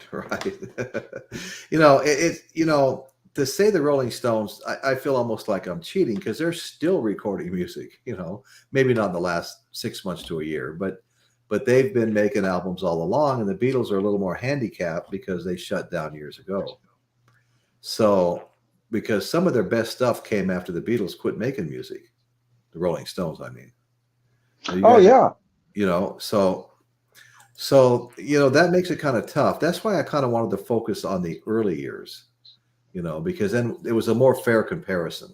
Because who knows what the Beatles might have been doing in the 80s, in the 90s, and the 2000s, Right. But inversely, I think that the Beatles benefit from their sort of more compact period and sort of in and out, because we'll always associate them. There's something about like the Stones, because it's a blues base. Like blues guys, you can picture just going till they drop, and it kind of suits their image more. The Beatles is it was the myth of like perfect youth and all of that we want to remember them. Like I don't think I would have want to see them grow old together. I'm fine with seeing the Stones do that. It suits them more.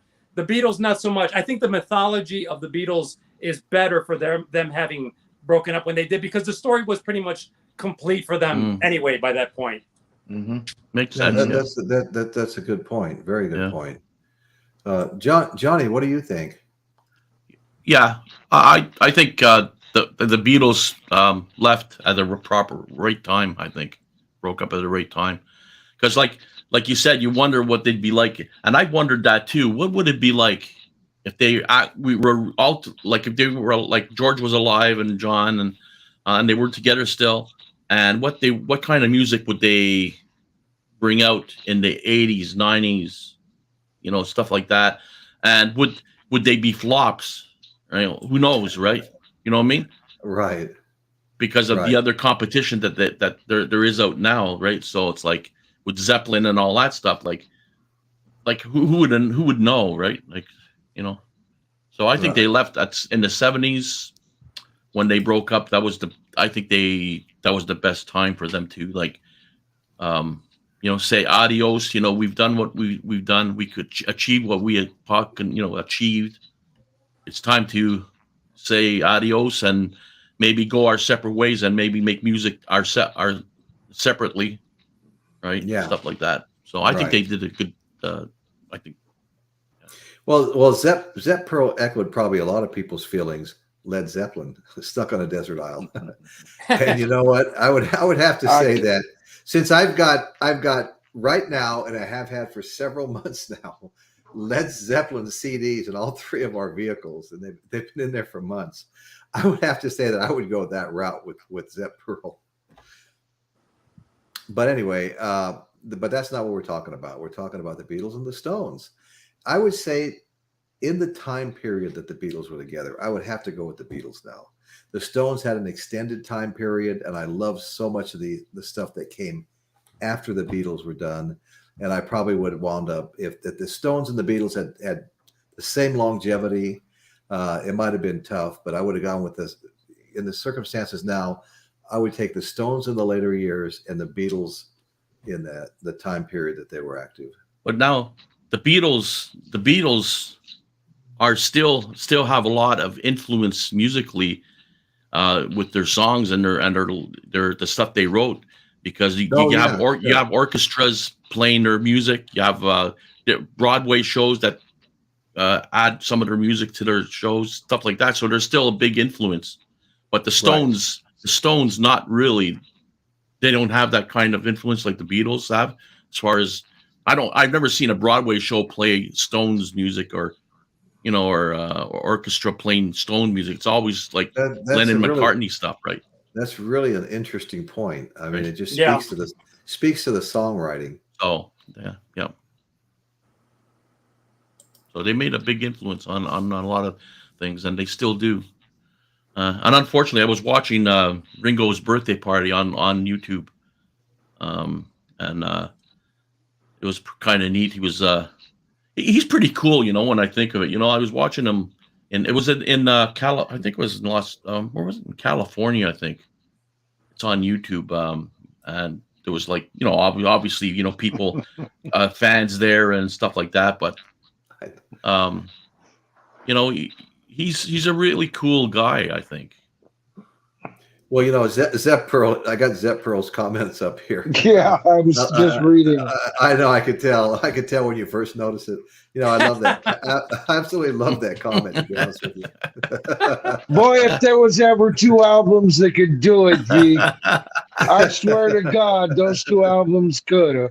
I'll tell you. You know what? I Royce, in the mood I've been in since I started my channel, still, I still choose the Beatles as my number one. So there's my answer for tonight. The Beatles, are way beyond the Stones. Come on, guys. They're way beyond the Stones. It's light years, and I don't care how long the Stones have been together. What the Beatles did in 6 years, the Stones haven't done in 60 or however long they've been around since. Sorry, but that's the truth. I still love the Stones. They're one of my favorite bands. But you know what? That Desert Island thing, and this is for Vic. If I had to choose an album or a band to go on a desert island with me these days, I'd take Zepp with me. I'd take Zeppelin. I'd have to. And I'll tell you why. I mean, I picture myself on this desert island, man. Think about it. It's got all these palm trees and the jagged rocks and headhunters and things. You want a warriors, you want tribal music, man. That's what I'd want. So I probably in my mood these days, I mean, a desert island is no place to listen to Eleanor Rigby. That's where you listen to Kashmir and find the secret cave that's actually going to end the world. Oh, wait a minute. That's an episode of Lost. The immigrant song. The immigrant song. Yeah, you want to hear that shit. Out on the beach, I made fire. That kind of thing. The way I've always answered this question, and I'm with you, Michael, on that. I love the Stones. I really love the Stones. But the way I've always looked at it is, when pressed against the wall, the Beatles could do everything the Stones could do if they had to. Yes. The reverse is not necessarily true, and that's why I was weaned more on the Beatles. Right. That's kind of what led my interest to everything else. So I will always choose the Beatles, as much as I love the Stones. But I also, for to summarize this argument too, because we're talking about it. For those who are interested and maybe haven't seen this book, there is an actual book on this topic, the Beatles versus the Stones. Huh. And this, oh my God. This book was done by a couple of local journalists. I'm here in Chicago, and they were competing journalists at the Chicago Tribune and the Chicago Sun-Times. About Greg Cott and Jim DeRogatis. And what they do, they go really deep on this and go like album by album. They go musician by musician, like who had the better guitarist, who was the better bass player, drummer. They go by era. They go, they really, really do a deep dive. So for anyone who hasn't checked this out, this is a great book and a lot of fun, to read. Wow. Yeah, that's great, Bruce. What was their final conjecture? It varied on the different, topics that they were talking about, because on some of the musicians, they differed as far as, who was the better drummer. I think they agreed on McCartney as the better bass player, which I think we would all pretty much would. Yeah. I think for guitar, a lot of people obviously are going to go with Keith over George, but I think they were split on a couple things as well. So the beauty of it, pretty much like how this argument will always remain, is that it's always going to be open-ended, and it's not you're never going to get a definitive answer on it, but it was a really fun read to go through, and these guys being professional critics, it kind of lends that extra bit to it as well. So right. Well, it's almost as famous a question as Marianne or Ginger, the Beatles or the Rolling Stones. I mean, it's actually the Beatles or the Rolling Stones is the original Marianne or Ginger question. In our pop culture speaking, in our growing up, we all grew up. We were either DC or Marvel fans. We watched the same movies, Planet of the Apes, and all of these movies. That's our pop culture. These bands were our soundtrack, Star Wars versus Star Trek. Yeah. Right. Exactly. And the original, I can't think of a question going beyond that, before that in rock and roll was the Beatles or the Stones. I mean, it was the big question. And I had friends. That really was the big question. Yeah. And I had friends who really loved the Stones a lot more than the Beatles. I had several friends like that. Like 1966-ish, right in there. That was the big question. Yeah. And, but, like I think of Satisfaction, great riff song. But it's down, that.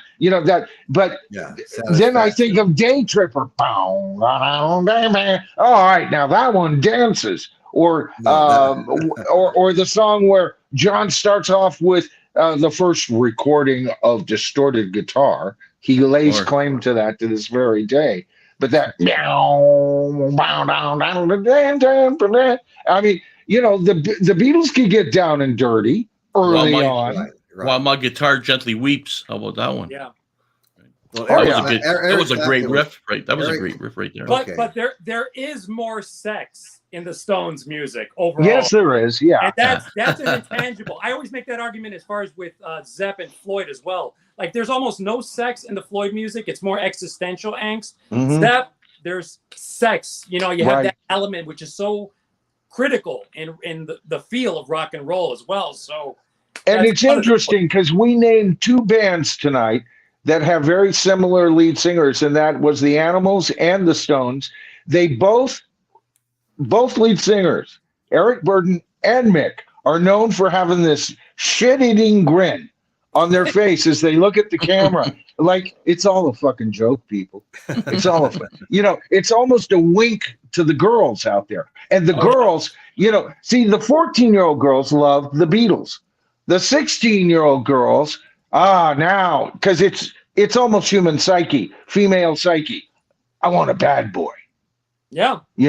Johnny's just misunderstood, mommy.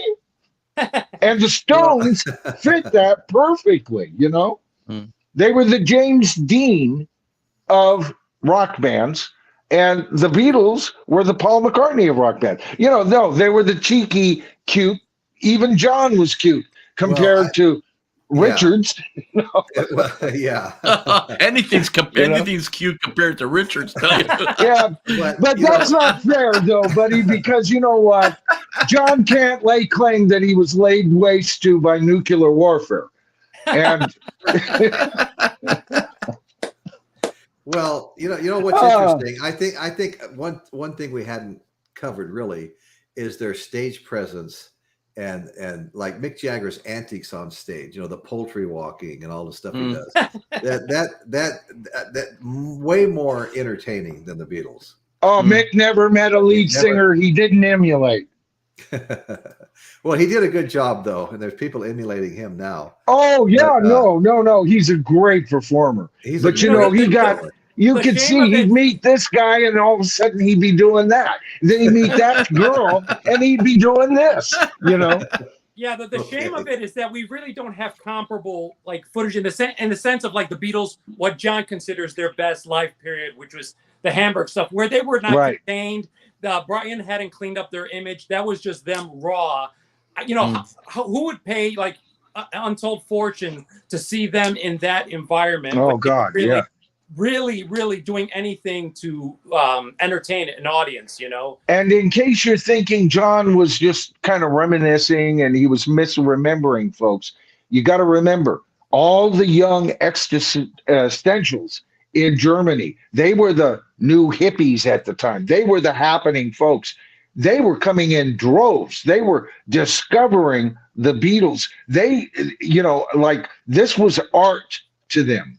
All right. They looked at them as like something different. And I think that molded the sharper image and sharper sound the image that later was kind of put on them by their management. But the sound was already kind of going there. McCartney and Lennon were starting to think artistically at this point, because they both came from art schools, and these German art students were loving the hell out of them. And that's what, matter of fact, Paul just said this in an interview not too long ago. You know, we were more art. We wanted to be known as artists. That when we quit touring, we saw ourselves not as rock stars or pop stars. We were artists. We wanted to create art. And when you compare the two bands, there's art in both, because art exists on a primitive basis. My line drawing, I learned to draw so I could draw comic books, right? That's my style when I sit down and I sketch.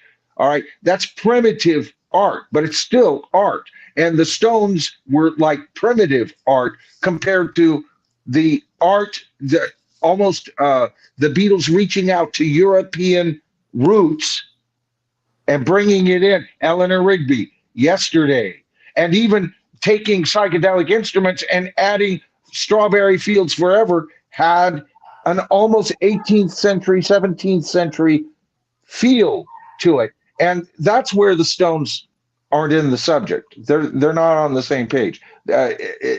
Nobody is on the same page. As far as what the Beatles accomplished from I want to hold your hand until, and in the end, all right, they traveled light years while other bands traveled fast, but they were sublight speeds, you know, and they did it in 6 years, people, 6 meager years, this compact period of time, and we'll be talking about them in 200 years. Now they put out a huge body of work. I mean, what are it, 4 or 5 albums just in 1964? That's incredible. Yeah. They're banging them out every 3 months. You know. Apparently, I heard that. Oh, sorry. Go ahead. No, it's all right. Apparently, I heard that the Beatles didn't really like playing live. They liked playing in the studio more than they did like playing live. That's what I heard a while back. I'm not sure if that's true or not, but they couldn't be heard at the concerts, there was just too much demand on them. John and George, especially, and Ringo had pretty much joined them toward the end, and then they had their experiences in the Philippines. By the time they reached Candlestick Park in August of what was that, 66? Yeah, they had had enough, and even Paul McCartney didn't want to ever tour again. I mean, that was it. And Paul was the one that kept them going. Paul was the one. he liked putting that Beatles suit on.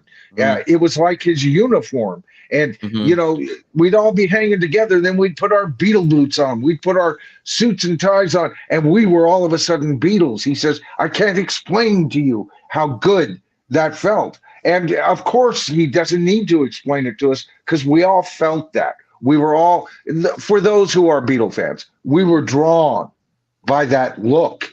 And we even forgave him for giving it up and become even weirder and more magnificently dressed. You know, Well, I mean, wow. Bill K's point is totally valid here. You know, the Beatles fit the image of the nice boys. The Stones got the attitude of the bad boys. And totally. Yeah. So it's just kind of what you were into, you know? Yep. But to think when the Beatles first started, parents were going crazy because their kids liked the Beatles. Oh, you're not listening to that terrible music. These bums. Can you imagine now going ahead a bit, and then the Stones come in? These parents must have had a friggin' heart attack because the Stones were way worse than the Beatles. I tell you that much. Yeah, it wasn't no longer I want to hold your hand, but let's spend the night together. You know, that's right. Yeah, that's right. Okay, so it doesn't look like the poll really got off the ground, so we're going to let that go. But I just want to thank everybody for joining me. I want to thank everybody in the chat. And you know, if you're not a subscriber, you go to the channel and hit the subscribe button. You're at the channel now, hit the subscribe button. We would really appreciate it. The channel's been the show's been growing. We've been gaining. I think we had 50, 60 subscribers last month, and more than average. And so we'd really like to keep that going. And we're starting to make some fun shows, some pre-recorded shows. One tomorrow night on the Hollywood Vampires Drinking Club. I've got 3 or 4 in the queue that I just need to finish. And I'm really trying to get 2 a week out, but I'm really only averaging 1 a week. So that's okay. That's okay. Well, you know, Royce, I was going to tell you, it's tough because, you know, I bet between our 2 channels, you're the live guy and I'm the one that does the pre-recorded, you know, videos. And I'm going to tell you, 1 video a week is tough enough. And it is. I'm telling you. If you see 3 or 4 videos from me a week, I can tell you I'm dead in the bed for the next 2 or 3 days. It really kills you. I totally get it. That the video I just made that's coming on tomorrow night. And I realized I could take my headsets off because it was actually, I was finding it hard to hear myself, you know, with my headsets on. So I took them off and I finally did my best job recording it, and the sound was gone. You know, I did. So I said, that's it for tonight. And I woke up this morning, and after a couple of takes, I got it done. But people don't understand how much work this is. It's really not to mention you have your personal stuff too that you have to take care of as well. So that's you got to combine everything all together, and it's like it is a lot of work. Yeah, it really is. And you try to do it because if you don't, you have to do it consistently enough so that this audience that you're trying to attract has an expectation of upcoming videos and everything. They come to expect it, right?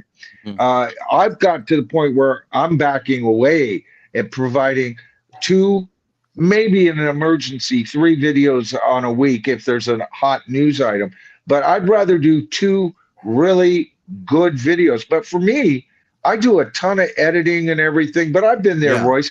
I've put out, it's no secret. You guys have seen my videos. You'll know this is true. I put out a video where the distortion level was, oh God. Or I put the soundtrack too high. Oh God, the soundtrack disappeared on all of that is all of a content creator's concern. And they're all the time trying to make their videos a little bit better. So you've been doing these live shows, which I fear to get started because I want to do a stream down the line. But that's what you're really good at. And now you're starting to find out, oh, wait a minute, there's some editing involved here. I want to kind of prep it, make it done. Got to do some writing on this one. Oh, I've got to kind of think, how am I going to introduce this? I'm not just live. being me. Okay, I'm doing a presentation here, and all of that goes into making, to develop a channel, and we're all in the middle of it. I mean, we're all just beginners and trying to make it better every little. That's my motto: make the next one better. And then there's 4 or 5 things I forgot to do on it, but at least the one thing I was focusing on was better. But it's getting them all. It's like juggling. It really is, because you're an on-air personality. You're a writer, right? You're a commentator. You're an editor. You're the cameraman. Think about how many hats you have to wear to put out these videos, man. Right. Well, it's not an easy thing. In addition to me setting my headsets down so I could hear myself better, I did another take, and I was maybe 5 seconds, 10 seconds away from being complete, and my whole computer just shut off. And that had never happened to me before. That's another thing you have to deal with, is the internet and everything else, and you got to worry about all that crap too. I know, because when I DJ on my thing, it's like I sit there and I'm doing my DJing, putting in, playing the tunes, and I'm going to myself, oh God, I hope this because I have a SAM program, right, that does all that stuff. But I'm thinking to myself, oh, I hope the internet doesn't go out, or Sam doesn't screw up on me. And I'm sitting there, it's like, right. And after the show, and the show goes good, because I want it to go good, right, so the listeners can have a good time listening. And after the show, it's like, oh God.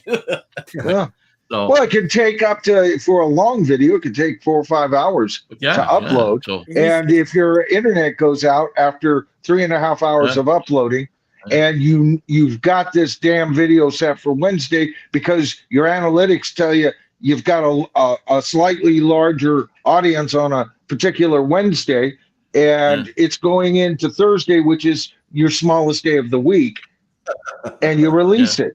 All of this stuff. I mean, you guys must agree, right? Bruce, you've gone through this. And on top of all that, you go through all that work, and it is a lot of work, right? Even just doing one. Do all that, you have this idea like, oh, hopefully this does well, and then nobody watches it. Nobody watches it. Right. Yeah. And then the one that you managed to half-ass, that one, takes off. I can't even tell you how many times that's happened. I go, surely somebody will show up for this one. And it's like a wisp, and then all of us, I do another one, and I go, oh man, my delivery is low energy, and too many uhs and ums, and oh my God. And then people just latch on to it. Yeah. I really fight that kind of getting stuck, and like I'm doing right now almost. But I find myself rethinking the whole thing, and it's like that's I think for me moving forward, I have to seriously consider, because it's a lot. Well, it took me forever to stop doing this. If you look at all my earlier videos, I'm going, and folks, and this, I still talk with my hands, but not like, it was like I was just doing this all the time. That's the one thing I'll say for all of us, is that if you actually go back and trace the early stuff to like now, you can see that we each learned along the way, because the quality of both the content and the presentation did get better. So. Right. Right. We went to Port Stanley a couple of days ago, and there happened to be a car show with old cars and everything. So I had my phone. So I get what you guys are saying, but I had my phone, and here I'm trying to videotape my phone with my phone, and I'm walking around. Okay, and then I got it turned facing me. As I push it, I turn it. I get the phone to the camera to face in front of me, and then I'm walking around, and the stupid thing lasts only about a minute, right? And so I'm taping about a minute or 30 seconds. I'm going, holy shit! I said, I'll never do this, because I wanted some content in my thing, because I have no content, just music that I got from YouTube. So I thought, okay, I'll put a couple of videos of this car show, and it's like I'm thinking to myself going home, I don't want to do this. This is a pain in the ass. But you know what? I'll tell you. When I first even thought of doing YouTube, I spent a year kind of researching it. I didn't want to just, And you know what? Even after a year of researching and thinking, okay, getting the equipment I needed, make sure I was all set to do it. I look at my first videos, they're horrid. And here's the deal. It's something you learn to do. And every single expert will tell you, do it. Just do it. Get that first video out, no matter what it is, because all you can do, man, is get better. Yeah. That's, Well, I like what Zepp said here. You do all this prepping and stuff. Nobody watches it. Then you do one on the fly. Yes, on the Bruce. run. You're right. That happened to me about 3 weeks ago. I was practicing a video and I was trying to get it just right. I woke up the next morning. I get up really early in the morning. I said, you know what? I'm going to try to just blow this out before I go to work. And I did. And that's the one that's got almost 4.4 thousand views, Right. And it was just something I raced through on my way to work. And the ones I seem to take the most time on are the ones that, as Zepp said, it's like, now you're at 400 views again. I've been there many times. Yeah. Part of it is if you're talking about something that you can just go off the lamb, right. There's a danger that you underwrite it. And I've done that dozens of times. I've underwritten videos. I can definitely see that. Yeah. Yeah. And then the ones that I've had to do the most research for, if I do it too soon, it becomes stodgy. And I can tell. I'm looking at myself. I'm going, oh man, Royce is going to see this, or Bruce is going to see this, and they're going to know I'm just full of bullshit.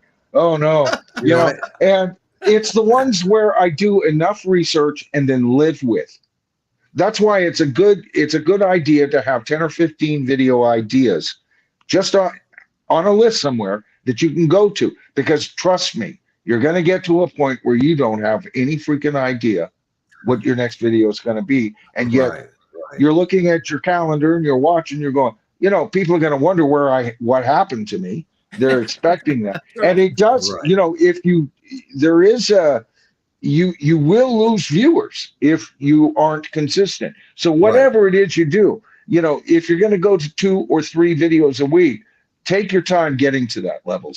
Make sure I would commit to 1 video a week. Make sure you get that. And then if you don't make it that week, make sure you get it out on day 8 or 9. Right. A week doesn't have to be 7 days. No. It can be an extended week. But within that weekish period,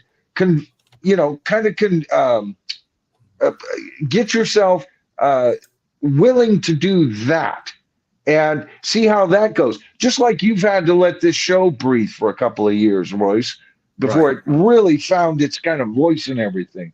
And that's true with all of us, no matter whether we do pre-recorded stuff or here live. And you know what, too? And another, just a bottom line for me is that also, Royce, whatever you produce, just make sure that it's something ultimately you're happy with, because you can chase an audience, and chasing an audience doesn't work either. No, and I've done it. Who cares about putting out content that, you get the audience, but it's not something that you're happy with. So at least if you love the content you're producing, you can live with yourself, even if it doesn't do well, still producing stuff, and it's authentically you. And that will also pay dividends down the line, because you'll have the body of work that people will, if you get a hit down the line, people will backtrack and rediscover that stuff too. So and stay true. I love that. Stay true, Pony Boy, because stay true to your course. Because if things don't work out, I've had videos that go way up in views, and then I get these little wisp videos, and my feelings get hurt. And you go, they don't love me anymore. And it's like, but see, the true thing is, no, Michael, you didn't provide what they wanted to see.